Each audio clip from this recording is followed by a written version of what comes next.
Hey friends, Alex here. Welcome to Gargoyle Chronicles, where you hang out in my brain while we plan, count, and pick a line. Today's episode is Animal Sacrifices. We've got 2 boards left in the Bridge Brawl finals. Right now, Peter Holland's team is ahead by 15 imps, so Chris's team has some work to do. Let's check out the problems Lee Chung, Chris's teammate, runs into on board 9. LHO passes. Partner opens 1 diamond, and right-hand opponent overcalls 1 heart. We double, showing exactly 4 or 5 spades. With 6 or more spades, we'd transfer with 2 hearts. Left-hand opponent bids 3 diamonds, which is a mixed raise. So that shows 4-card heart support and values for a single raise. Partner Q bids 3 hearts. Right-hand opponent passes, and we bid 3 spades, showing our 5th spade. Partner now bids 3 no trump, and here's the key. Partner could have bid 3 no trump on the previous round. So she's probably not totally sure that's the right game. Maybe she has ace doubleton or king doubleton of hearts, and she's wondering whether 1 stopper is really enough. Now right-hand opponent bids 4 hearts. And honestly, that was very sweet of him.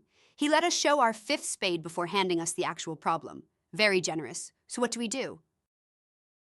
We could bid 4 spades. Since we've already denied 6 spades, and since we have no real reason to think spades is a playable strain, 4 spades should show a 2nd place to play. We must have either diamond support or a long club suit, so partner can pull if she needs to. Our other options are pass or double. So let's look at our defensive prospects. The singleton in partner's suit suggests defense. So does our doubleton heart, because that tells us they have only 9 trumps. Say the defense starts with a diamond to the ace and a diamond ruff. We still have my spade ace.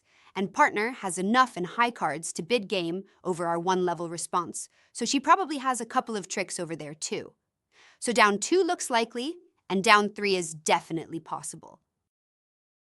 Now, as a general rule, we want to bid vulnerable games that have about a 37% chance of making. But that assumes the alternative is playing in a part score. Here the alternative is collecting a penalty, and that changes everything. If we're collecting 300 against 4 hearts doubled, then bidding game risks 9 imps to pick up 8. So we need better than even money. And if we're collecting 500, we're risking 12 imps to pick up only 3. So now we need an 80% chance for game to be worth it. That's a lot. That is not let's take a shot territory. What does the law of total tricks say? If partner has a doubleton spade, we have 7 trumps and they have 9. That's 16 total tricks. So if we're making 4 spades, we're beating 4 hearts, 4 tricks for plus 800. That means doubling is way better. And if 4 spades is down 1, then we're collecting 500 against 4 hearts, so doubling is even better. Even if the law is off by a trick, the odds still favor defending. So it looks right to double. Lee Chung chose to bid 4 spades, and everyone passed. West led the king of clubs. That lead suggests West has the ace of hearts. Why? West expects the king of hearts to be in dummy, and he's worried we have a stiff heart. So he wants to set up club tricks before we can pitch our club losers on the king of hearts. But that gives West a pretty good hand for a mixed raise, ace of hearts and king-queen of clubs. Could this be a stiff king of clubs? Hardly. East isn't saving with a flat hand. He needs some shortness for his 4-heart bid, and clubs is probably his short suit. Let's hope so anyway. If East has a stiff spade, we're in trouble. If we place West with the ace of hearts and king-queen of clubs, he must be 3-4, 3-3. Any doubleton would give him a limit raise. And if that's the layout, we can't go down. We lose a heart, a club, and either one or no spades, depending on whether we finesse. So we might as well assume the ace of hearts is on our right.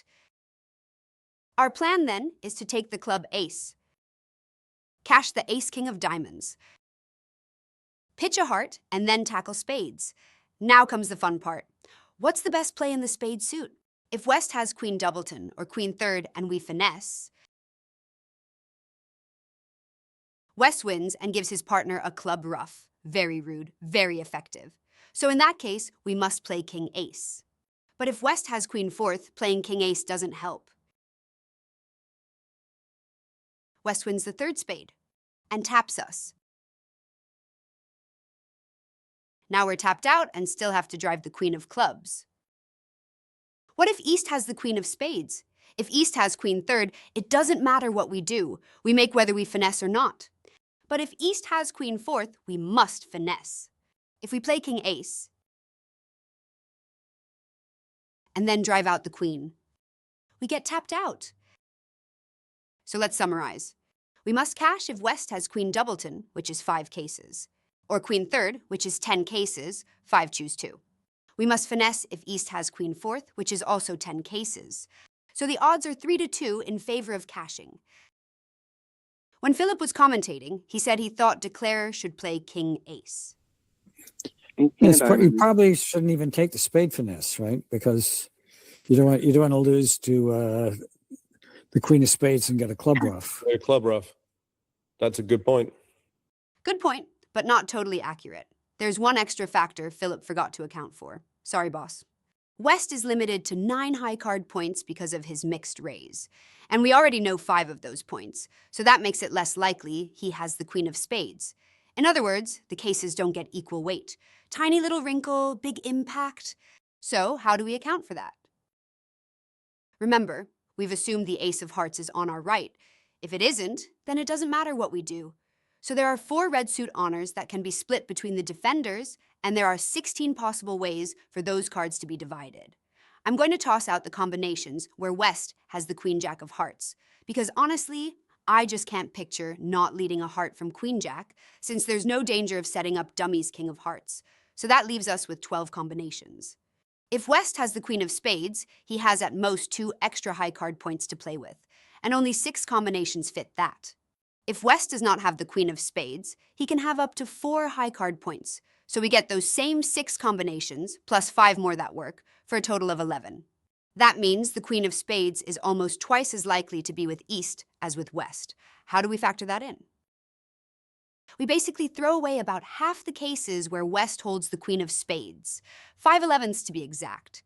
So our 15 cases, where it's right to cash, get reduced to 8.2 cases. That makes the finesse the percentage play. Obviously, no one is doing this whole calculation at the table. Okay, almost no one. I can think of a couple people who might, because bridge people can be terrifying, but for most of us, we're going on instinct. Still, it's really useful to do the calculation afterwards, because that's how you train your instincts for the next time. Li Cheng's intuition apparently told him to finesse, so he did. And boom, he caught East with Queen Fourth of Spades and made his game. If he had played King Ace of Spades, he would have gone down. He also would have gone down if West had led a heart at trick 1. So yes, bidding 4 spades worked out. But he did take quite a risk by not just taking the penalty. And how big would that penalty have been? I'll rotate the deal to make South declare. If Li Cheng leads his stiff diamond, Joanna should play Ace, King, and a high diamond, signaling for a spade switch. The Ace of Clubs, if it cashes, isn't going anywhere. A spade switch is what she wants. Li Cheng would then play a low spade to the king. Joanna would play a spade back. And score an overruff with the King of Trump. They still score the Ace of Clubs for down 4, plus 800. That's not only better than playing 4 spades, it's also a much safer way to score your game bonus. We take those. The 4-heart bid was wild.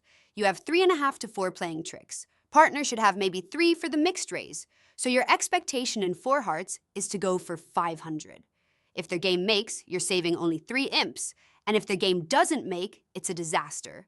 And why should their game make? Partner already jammed the auction up to the 3 level and made them guess. Who's to say they guessed right? So bidding 4 hearts at all is unwise, and bidding it now is downright reckless. Bid it over 3 hearts, or don't bid it at all. If you're going to do something unwise, commit. Don't give the opponents an extra round of bidding first. Part of the value in saving is that the opponents might guess wrong. They might bid on when they should be doubling, or double when they should be bidding on. But they're a lot less likely to mess it up if you let them describe their hands before you save. At the other table, the Outback Acolytes reached 3 no trump on a forcing club auction, where North's double showed 4 or more spades. Chris had also heard a mixed raise of his overcall, and he was not tempted to save. He passed, led a heart, and beat it 2 tricks. So the Kucheng team picks up 13 imps, and now they're behind by only 2 with 1 board to go. That's the deal. Drop your thoughts in the comments. We have 1 board left in the match. Will the Peter Hollands team keep their lead, or will the Kucheng team pull it out? Remember, you have to win by at least 7 imps to avoid a tiebreaker. Be sure to like and subscribe so you catch the last board and see how the match turns out. And remember, Bridge is the last game standing where humans still outplay the computers. Let's keep the edge sharp. I'm Alex, and this is Gargoyle Chronicles. See you next time.